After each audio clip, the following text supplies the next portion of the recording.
नमस्कार। डीएवी द्वारा संचालित ऑनलाइन क्लासेस में आप सभी का स्वागत है।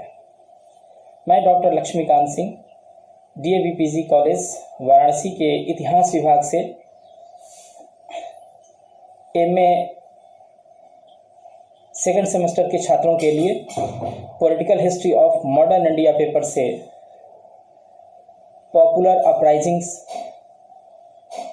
टॉपिक के कुछ तथ्यों पर चर्चा करने जा रहा हूं।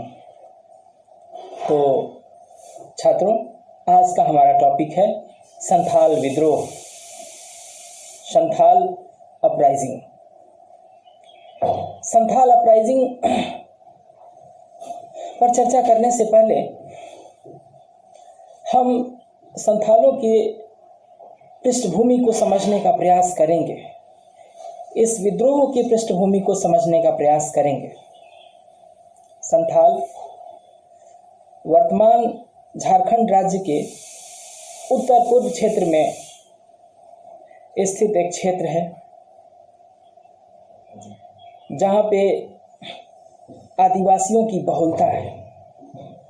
आज का जो राजमहल की पहाड़ियों का क्षेत्र है, जिसमें थोड़ा सा झारखंड का क्षेत्र, कुछ बिहार का क्षेत्र और कुछ पश्चिम बंगाल का क्षेत्र आता है। ये संथाल लोग वर्षों वर्षों से यहाँ पे रह रहे थे, लेकिन 19वीं सेंचुरी में यहाँ कुछ बाहरी लोगों का प्रवेश हुआ। कुछ ब्रिटिश आए तो कुछ ईसाई मिशनरियों का भी प्रवेश हुआ। शुरुआत में संथालों द्वारा वहां पे कोई प्रॉपर्टी राइट का मसला नहीं था। जंगलों पर उनके सामूहिक अधिकार होते थे, जमीनों पर उनके सामूहिक अधिकार होते थे, पठार और पर्वतों पर उनका सामूहिक अधिकार होता था। जंगलों से वो लकड़ी, फल, शहद, ये सब चीजें प्राप्त करते थे, लेकिन जंगलों को कभी अपनी प्रॉपर्टी उन्होंने नहीं समझा। वह एक सामूहिक, एक सामुदायिक, एक सामाजिक संपत्ति का हिस्सा था। लेकिन जैसे ही वहां पे बाहरी लोगों का आगमन हुआ, अंग्रेजों का आगमन हुआ, तो उन लोगों ने उस पर कब्जा करना शुरू किया। परेशानी यहां से आनी शुरू हो गई। ये जो संथाल बहुल क्षेत्र है, यहाँ पे इन्हीं सब तरह के वारदातों के चलते संथालों में और बाहरियों में संघर्ष शुरू हो चुके थे। संथाली लोग बाहरी लोगों को दिक्कू कहते थे, का मतलब होता है डाकू कहते थे, क्योंकि ये लोग उनके संसाधनों को जबरदस्ती हड़प रहे थे, शोषण कर रहे थे इन लोगों का। और ये शोषणकारी प्रवृत्तियां जो थी, और ये शोषणकारी जो लोग थे, इन लोगों का एक नेक्सस था, एक चैनल बना हुआ था, जिसमें मनी लैंडर्स थे, जिसमें ब्रिटिश थे, जिसमें जमींदार थे, लैंडलॉर्ड थे, और जिसमें वहां की अदालतें थी। ये सभी लोग मिल करके संथालों पर जुल्म ढाते थे। और इस तरह से मनी लैंडर्स लोगों ने वहां पे संथालियों से 50 से लेके 500% तक इंटरेस्ट लिया, ब्याज की वसूली की, और इसके नाम पर खूब अत्याचार किए। इनको तो आदमी समझा ही नहीं जाता था। और इस तरह से यह विद्रोह की जब इंतहा हो गई, जुल्म की इंतहा हो गई, तो फिर संथालियों ने इसका प्रतिरोध करने का निश्चय किया। और 1854 से संथालियों के प्रतिरोध के स्वर धीरे धीरे ही सही, लेकिन अब मुखर होने शुरू हो गए थे। संथालों के जो प्रधान और मुखिया थे, अब ये बड़ी बड़ी मजलिसें करनी शुरू कर दी थी और संथाली लोगों को तैयार करना शुरू कर दिए थे। इसी बीच में 30 जून 1855 ईस्वी को भगनीडीह जगह पर लगभग 400 संथाल परिवारों के 6000 लोग इकट्ठा होते हैं। सभी लोग बाहरी लोगों और उपनिवेशवादियों के खिलाफ विद्रोह करने की शपथ लेते हैं। वे सतयुग लाने की तैयारी कर रहे हैं और ऐसे में एक विद्रोह की जमीन तैयार होने लगती है। दूसरा पक्ष देखें तो संथाल विद्रोह में दूसरा पक्ष विश्वास पर आधारित है। आदिवासियों का शोषण तो हो ही रहा था, लेकिन उसने शोषण तंत्र पर सवाल नहीं उठाए और न ही उसकी वो मीमांसा कर सकते थे। उन्हें लगता था कि जुल्म हो रहा है, बस जुल्म हो रहा है और जुल्म का विरोध करना हमारा कर्तव्य है। और ऐसी परिस्थिति में सिंधु और कान्हो दो बड़े नेता उभर कर आते हैं। इनके साथ चांद और भैरव का भी नाम आता है। तो ये सिंधु कान्हो नेता अपने आप को ईश्वर भगवान का प्रतिनिधि बताते हैं, रिप्रेजेंटेटिव बताते हैं और कहते हैं कि भगवान द्वारा हमें निर्देशित किया गया है कि इस जुल्म के खिलाफ आवाज उठाइए, संथालियों को तैयार करिए। और इसलिए इन्होंने पूरे संथाल क्षेत्र में मुनादी करवा दी, विद्रोह का बिगुल बजा दिया। और देखते ही देखते एक बड़ी जनसंख्या विद्रोह के लिए उतावली हो गई।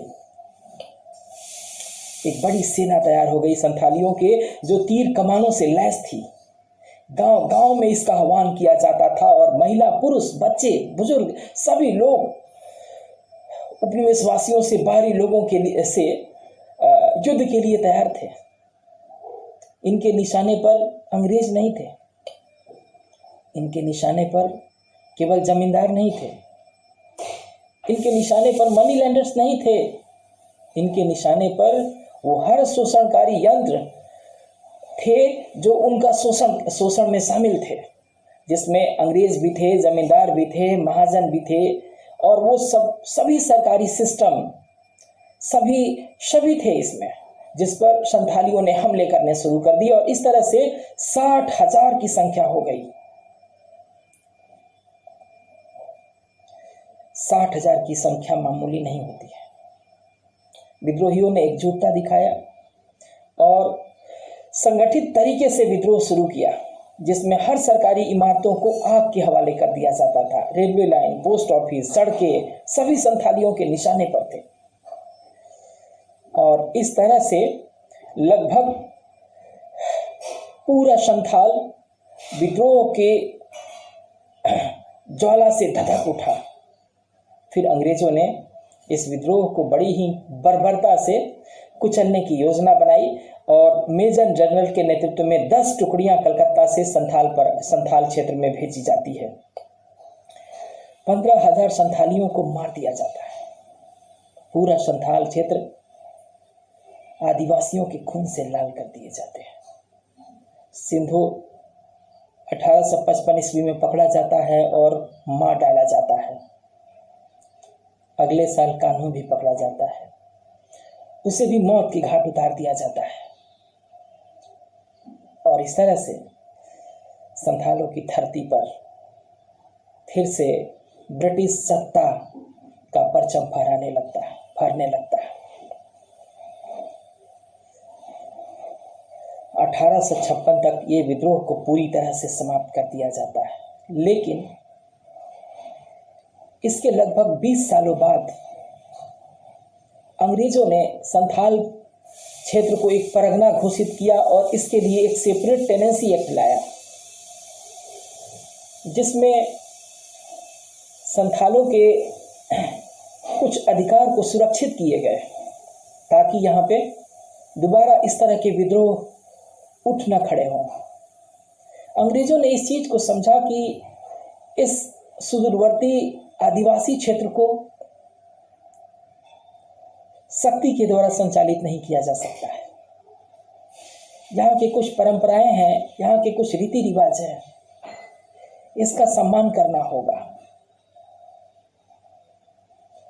और इस तरह से संथालियों का जो बलिदान है वो बेकार नहीं गया। और इस पूरे क्षेत्र को एक परगना घोषित करके यहाँ पे एक अलग तरह के टेनेंसी एक्ट को ला करके संथालियों को संतुष्ट करने का प्रयास किया गया। ये विद्रोह 1857 ईस्वी के पूर्व में हुआ था, लेकिन यह नहीं कह सकते हैं कि उसकी पूर्व पीठिका था। उसकी पूर्व संध्या पर हुआ जरूर था। 1857 के महान विद्रोह में इतिहास के पन्नों में ये एक विद्रोह जो आदिवासियों के बलिदान की कहानी को कहता है, कहीं गुम हो गया है। लेकिन फिर भी इन 15,000 संथालियों के बलिदान को हम लोग भूलेंगे नहीं। बाद में सबल्टन अप्रोच द्वारा किसान आंदोलन, आदिवासी आंदोलन को फिर से उजागर करने का प्रयास किया गया, इतिहास में इनको महत्व देने का प्रयास किया गया। और इस तरह के ही छोटे छोटे आंदोलनों को इस सबल्टन अप्रोच में जगह दी गई। अगले साल 1857 का जो गद्दर होता है उसमें ये विद्रोह को खोने नहीं दिया जाएगा। और इतिहास में आज भी सिंधु कानू, चांद भैरव सहित उन 15,000 संथाली शहीदों का जो अमर योगदान है वो भूलने योग्य नहीं है। तो इसके बाद भी हम लोग जो पॉपुलर अपराइजिंग है, जिसमें 1860 का नील विद्रोह है, पवना विद्रोह है, 1870 के डिकेड का दक्कन विद्रोह है, इस पर एक एक करके चर्चा करेंगे। तो अभी केवल संथाल विद्रोह। Thank you very much.